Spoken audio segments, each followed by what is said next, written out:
All right, so our sermon today will be given by yours truly, the church's student pastor, Mark Dorset. And I just remembered that I left my book over there. I apologize. Again, I have been informed by Spirit I am supposed to embrace the craziness today, so apparently that is the theme.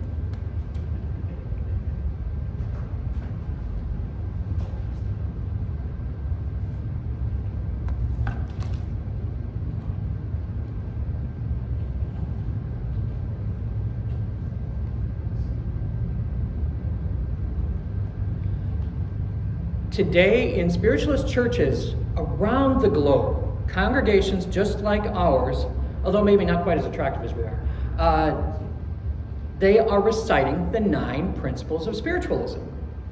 When the chair of the service reads principle number 7, which, as we just heard a few moments ago, principle number 7 states that we affirm the moral responsibility of individuals and that we make our own happiness or unhappiness as we obey or disobey nature's physical and spiritual laws, there will invariably be at least one person, if not a few people, who will say to themselves, or maybe the person next to them, while being physically distant, they will be saying, have you ever wondered what that actually means?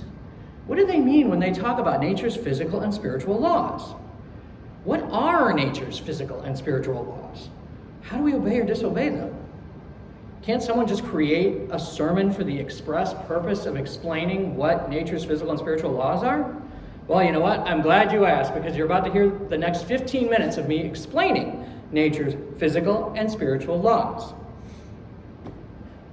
As a matter of fact, this is the sermon for you when it comes to wanting to learn all about that, because not only am I going to explain nature's physical laws and kind of classify them a little bit, I'm going to help you to understand how those physical and spiritual laws work in relation to your life. It's one thing to have an abstract understanding of it. It's another to understand how the rules of the game of life are played, so to speak. Now, before I can really classify these laws, I do feel it's important for each of us to understand exactly where these physical and spiritual laws come from. Now, the philosophy of spiritualism has at its foundation natural law and its associated phenomena. The National Spiritualist Association of Churches manual defines natural law as being the law of God set into motion to govern all. It is immutable and unchangeable. It is the law that controls the organic and spiritual life. That's quite a sentence, isn't it? Let's kind of break that down for a minute. In essence, what that passage is stating is that God, infinite intelligence, spirit, created everything with a specific set of rules that are unbreakable. These rules work to define and provide a divine order to this plane of existence as well as every other one. If we follow these laws, if we follow these rules that were put forth, our lives will go much, much more smoothly. Think of natural law as sort of being a blanket overarching term that kind of covers all aspects of our universe, that is also defined as or being part of under that big umbrella of natural law. So when I talk about nature's laws or natural law, I'm honestly talking about kind of the same thing, just interchangeably. Everything in this world and every other is controlled by these laws. And there really are 2 categories that natural law, or all nature's laws, falls into: physical and spiritual. I'm going to start with addressing nature's physical laws, which I kind of touched on in last week's sermon, if any of you were here for that, or if you saw it online when I talked about my sermon, Stumbling Blocks into Stepping Stones. I kind of touched briefly on the whole concept of physical laws, how things like the law of conservation of energy, where energy can neither be created nor destroyed, it just changes form. Sound familiar? Anybody remember that? It's actually the same thing as spiritualist principle number 4, worded a different way. We affirm that the existence and personal identity of the individual continue after the change called death. We don't die, We just change form. And the law of conservation of energy is exactly the same thing as principle number 4. So, physics and spirituality and spiritualism, they all go hand in hand. One of the main foundations for natural law can actually be found in the law of cause and effect. And this law actually does bridge the gap between nature's physical and spiritual laws. It really does affect both aspects of life more than any other one of nature's laws. For some of you, you may be more familiar with this law if I word it this way. For every action, there is an equal and opposite reaction. Does that one ring a bell for people? Yeah?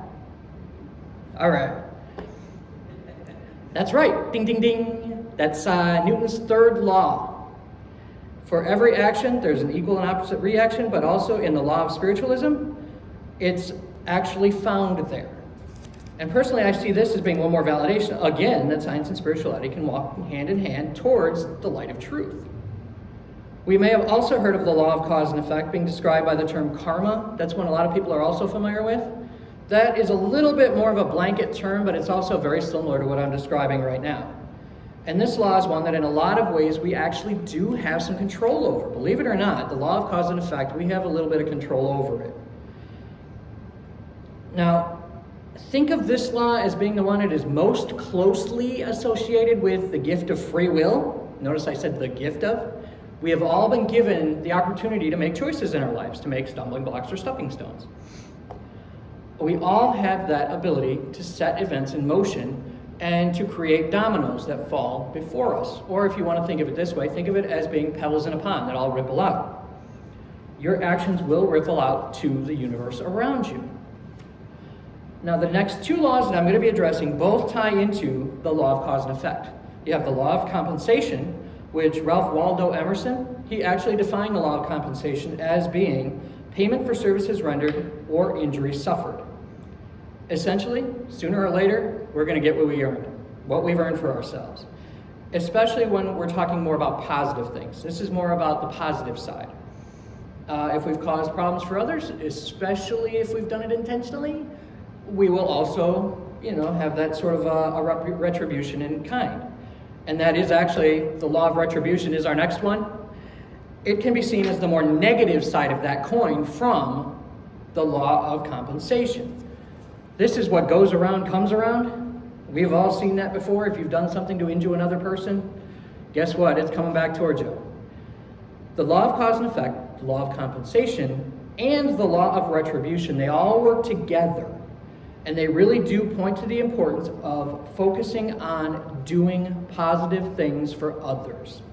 It's kind of like, if anybody remembers that poem, The Builder, from a few months back that I started off the How Do You Measure Success sermon with.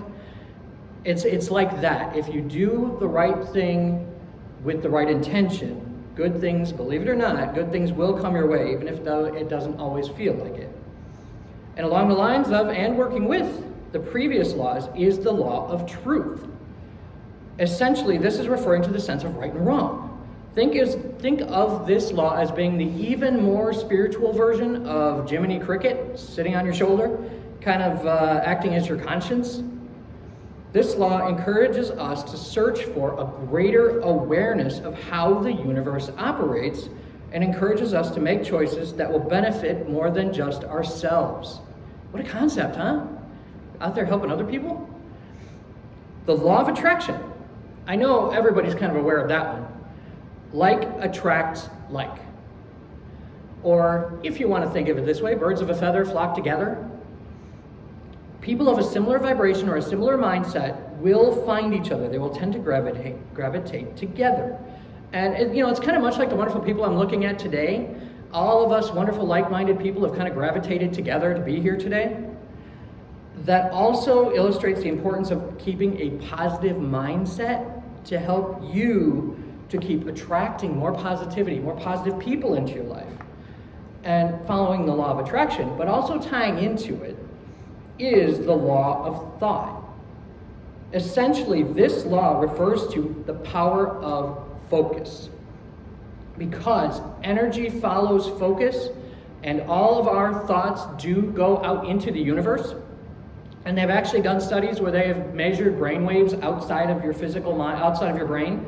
It just is one more indication that yes, your brain, your mind, your thinking, your thoughts all go out into the universe, and that all affects everything around you.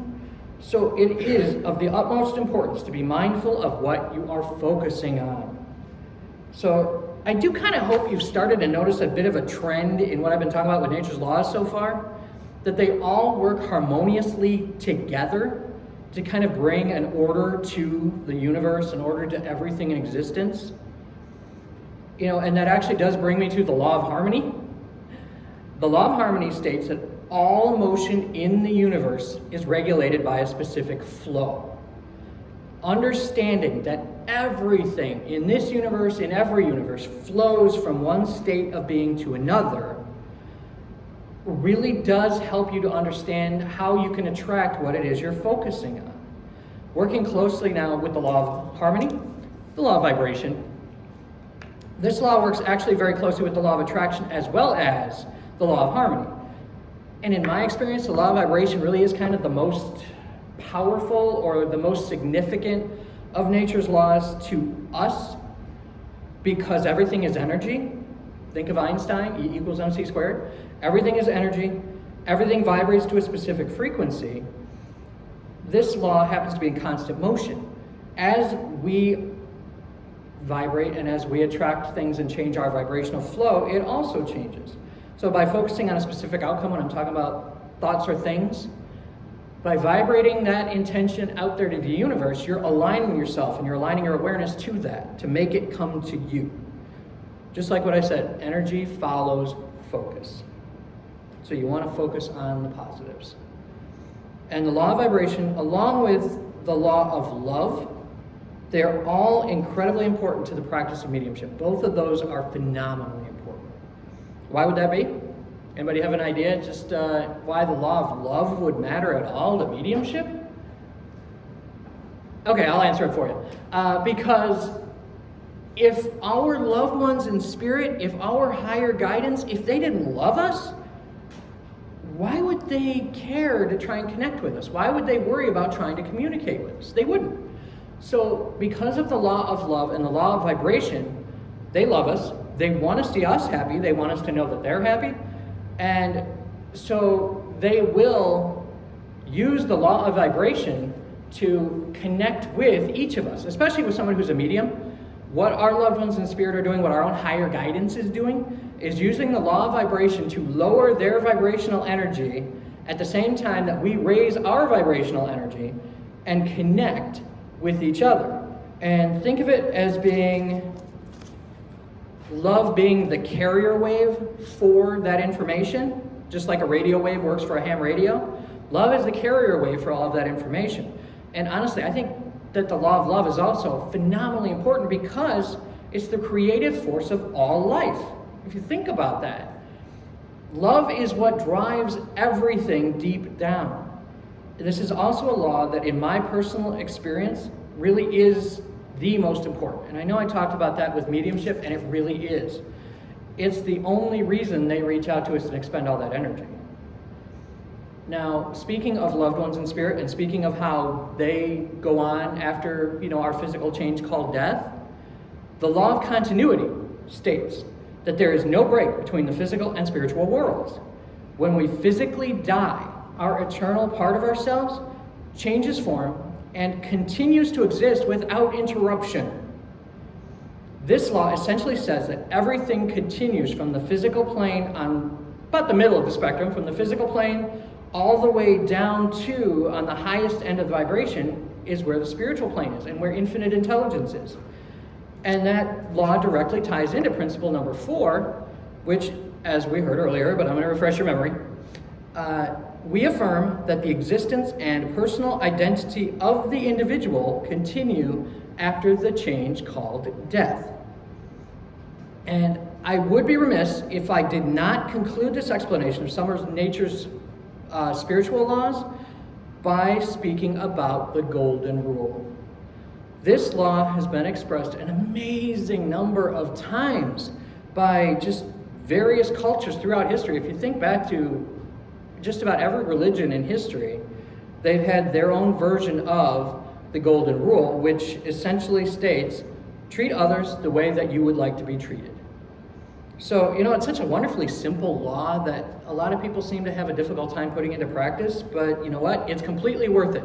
If you can put forth that energy and you can make it happen, I think you'll find that the law of, let me rephrase that, the Golden Rule, I think you will find that really does not only help you to feel better, but it really does help your life and other people's lives around you go better.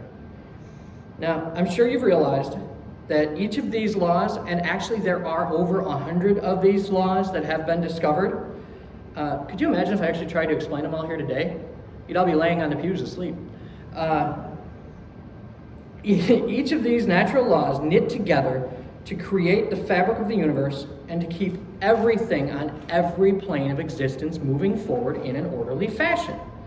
Now, from my own experience in life, I have found that being mindful of nature's laws and living in accordance with them has truly helped my life go a lot more smoothly. And it has also helped me to help the lives of my loved ones go more smoothly. And I think you'll find that if you start to become more aware of these natural laws and start to work within the framework of them, I think you'll find that your life will also go more smoothly. And like I said, if nothing else, think of it almost as like being the rules of a game that you're playing. It's the flow. Yes, it's all about that flow. And so it is my sincere hope that all of you start to see that by living in accordance with nature's laws, that you will see that flow in operation. And I know I've spent the last, about 20 minutes giving you an insane amount of information regarding nature's laws with a special emphasis on the spiritual side. But what I hope that you take from this sermon, is nothing else, is that it really is of the utmost importance for each of us to live every day, to be in the moment as much as possible, to try and appreciate everything that happens to us and understand how we can use those nature's laws to help us be, are you ready? Everybody's been waiting for this the whole sermon? To help us be better, stronger, happier people. So, yay! So let's go forward this week after we leave here today.